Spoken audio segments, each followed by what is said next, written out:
stopping by the channel for another Screwy Tuesday. Appreciate your time. Quick updates here, health-wise. I'm doing well, and no complaints. Doing really good. Tim still in the hospital all of August except for 2 days, and all of September, and so far in October. We get real close to bringing him home, and he ends up either with a seizure and an aspiration, or just gets sick in an aspiration and ends up with pneumonia again. So we're still pushing and trying to get him home. So this video is about a swing away stop at the vertical mill. We're going to talk about that, but since we're back here, this is my little calibration center. I'm really enjoying it, having a lot of fun chasing tents. This space is not conditioned. I do have a heater, I do have air conditioning, but it doesn't, you know, in the winter it's going to vary quite a bit. But for what I do, I'm having fun, learning, and working on things on the surface grinder. There's a new cabinet I purchased the other day. You saw it in my bathroom spray video, which was for fun. I think some people thought it was for real, although I think some of those products are marketable. But I've been following Steve Summers' idea of putting a light bulb within the cabinet to prevent rusting. And as you can see, I have a meter up there, and right now the meter is reading 70 degrees in the cabinet, and it's 63 degrees in the shop here. So I'm going to keep monitoring it and see. Right now I think I got a 60-watt bulb in there and want to go maybe smaller. And part of me mentioning this is gun safes have I think the product's called a goldenrod. And I was curious if anybody's had any experience in using those in their gun safes, which are totally sealed, and if it would work in a tooling cabinet. Now, this tooling cabinet is not sealed. It's got vents all the way around it, on the side where the shelves clip in, and even the doors don't fit that tight. So it's kind of an experiment. My idea is to get it up off the table here, and I'm planning on keeping various units in there to stop them from being rusted. This was the unit that one of the units I purchased, and I've ground it. This was the one that was built in 1943, and got it all within 2/10. The only thing I have to finish up is the angles. One of the angles is perfect. The other one is it's been hit. You can see a grinder mark in it. But anyway, having fun with that, and got my bakery set up here, keeping them warm, and see how it works. So what prompted this video is the other day I was watching the tool and die guy. He had 3 tips, and let's go over to the mill, and I took some photos, and we'll discuss his tip and what product I have.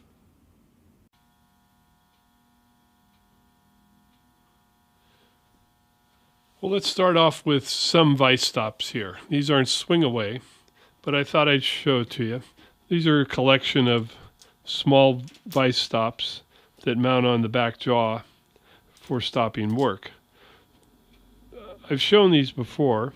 This one, 2 little thumb screws, tightens it down. You got to stop on either side.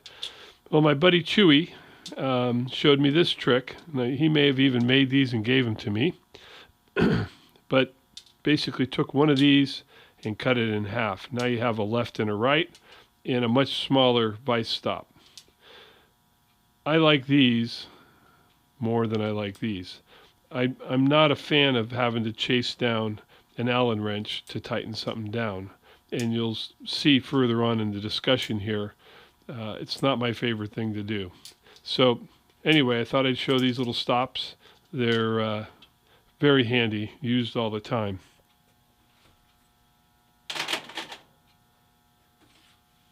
Now the other stop that I've never made, a la Tom Lipton, Ox Tool, is putting a bolt in here and having a stop come down on the side. And that's a swing away stop. That does work.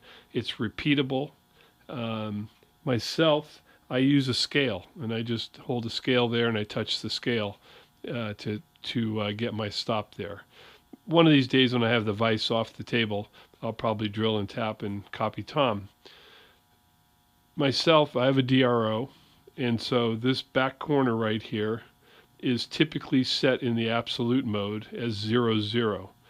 So I know if I bump here, any part that I put in, I can now just use the DRO to navigate to any distance either way, switch back and forth to incremental. It's really quick, and I'm happy that I can do that. So let's talk about vise stops. I think that's in the photo. Hang on. Okay, I wanted to move it to make sure I had it in the camera and it doesn't look like it's too blown out with the white. So this is kind of your typical vise stop. The rod slides back and forth. It goes up and down. There's a hole there to go ahead and bolt to one of the T-nut slots in the table. Once it's set, it's set. There's no swing away. You can't move it.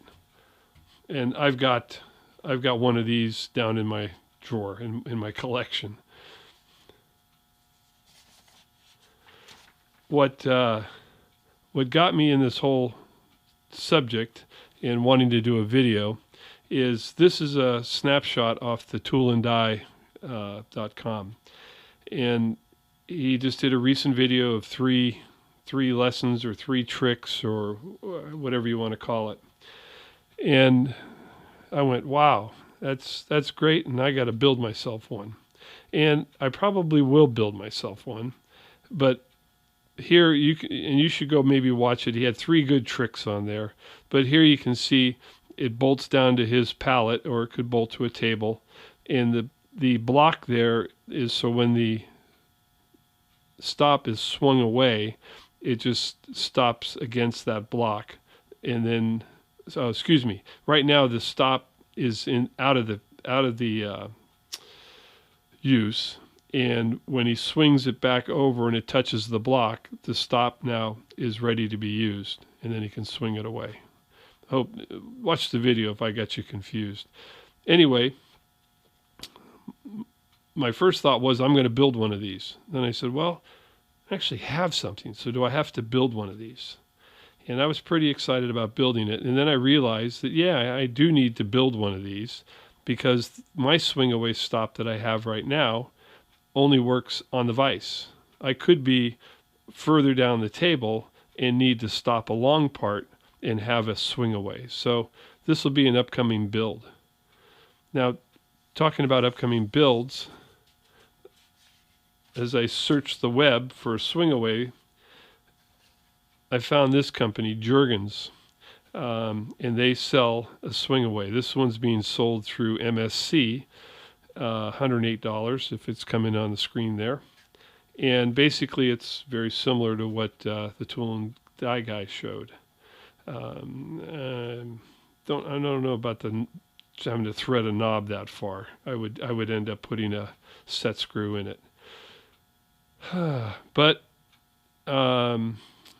that's showing a commercially made one. If you have time, go to Jergens, and they've got pages and pages and pages of items for machining and milling, hold downs, all sorts of stuff. I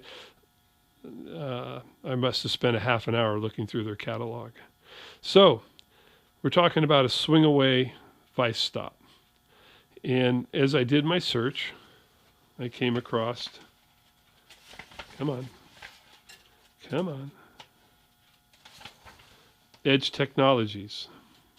Now, none of this is in a commercial for anybody, okay? This is just me learning and excited to build a tool. Well, Edge Technology, $50, Pro Vise, single side, and it's considered their swing away. And I went, wow, I built this. When I saw this years ago, I said, what a great project for myself. And so I ended up building it, and we're going to go back up in here, and I will show you my version of Edge Technologies Swing Away. And we're going to give it a test, because I never thought this was used as a swing away. I knew it worked very well on the back of the vise, and it's there, but I'm going to show you that it does work as a swing away. They have a couple other accessories, stop rods and things that they also sell. They also sell a double-sided one. I actually, when I built mine, I don't know if we're in the camera or not, I'm going to stop and reset the camera. Okay, I set this up at the same time. So I built my own swing away version, copying Edge Technology. And I have it set up that I could add a second one on the other side. I have extra bolt holes here so I can slide this closer or further away. Now I made some changes from the Edge Technology. As I mentioned, I don't like finding Allen wrenches, so I don't need an Allen wrench in the back, and I don't need an Allen wrench to adjust the rod, or I don't need an Allen wrench to slide it back and forth. These Sherlock thumb screws that go on a regular cap screw really work well. So let me bring this down, and we will set it. And you can see, I think you can see it, it's on 0. If I release it, swing it out of the way, can tighten it back down there, do my work, whatever I need to do. I bring in another part, tighten it back up, and it repeats back to 0. Never knew it could do that. So I'm really kind of excited. Glad I caught that tool and die video, and it works really well. The one thing, this is also designed, if it's down low, that you can have parts over the top of it. Their design, Edge Technology, worked out really well. As I said, it was a fun build for myself. I did this 3 years ago. Still part of my learning. Got to use a rotary table, the whole thing. One thing I have learned that you got to be careful of, if you have it in the upright position, depending upon where your table is, you can end up hitting the mill as you move your mill table. But other than that, it can always lay down like that and be out of the way, or you can unscrew it and take it all the way off. Hey, let's just try that for fun. Okay, took it off. Let's put it back on. Let's see if it'll repeat. I haven't tried this.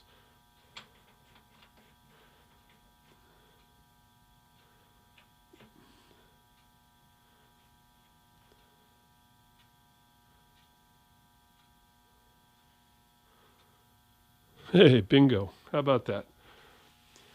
Okay, guys, I thought I'd share this with you. $49 from Edge Technology. It's a pretty good buy. I had a lot of time in building this, but that's what I like. It's me learning and having lots of fun attempting to build parts that help increase my workability here in my shop. All right, well, thanks again for stopping by. Hope you found this educational and entertaining, and we will catch you again on another Screwy Tuesday. And just for the heck of it, is sleeping. Hey, Howard. Howard. Not going to say hello? Huh? Going to get up? Oh, there you go. Good boy. All right, guys. See you later.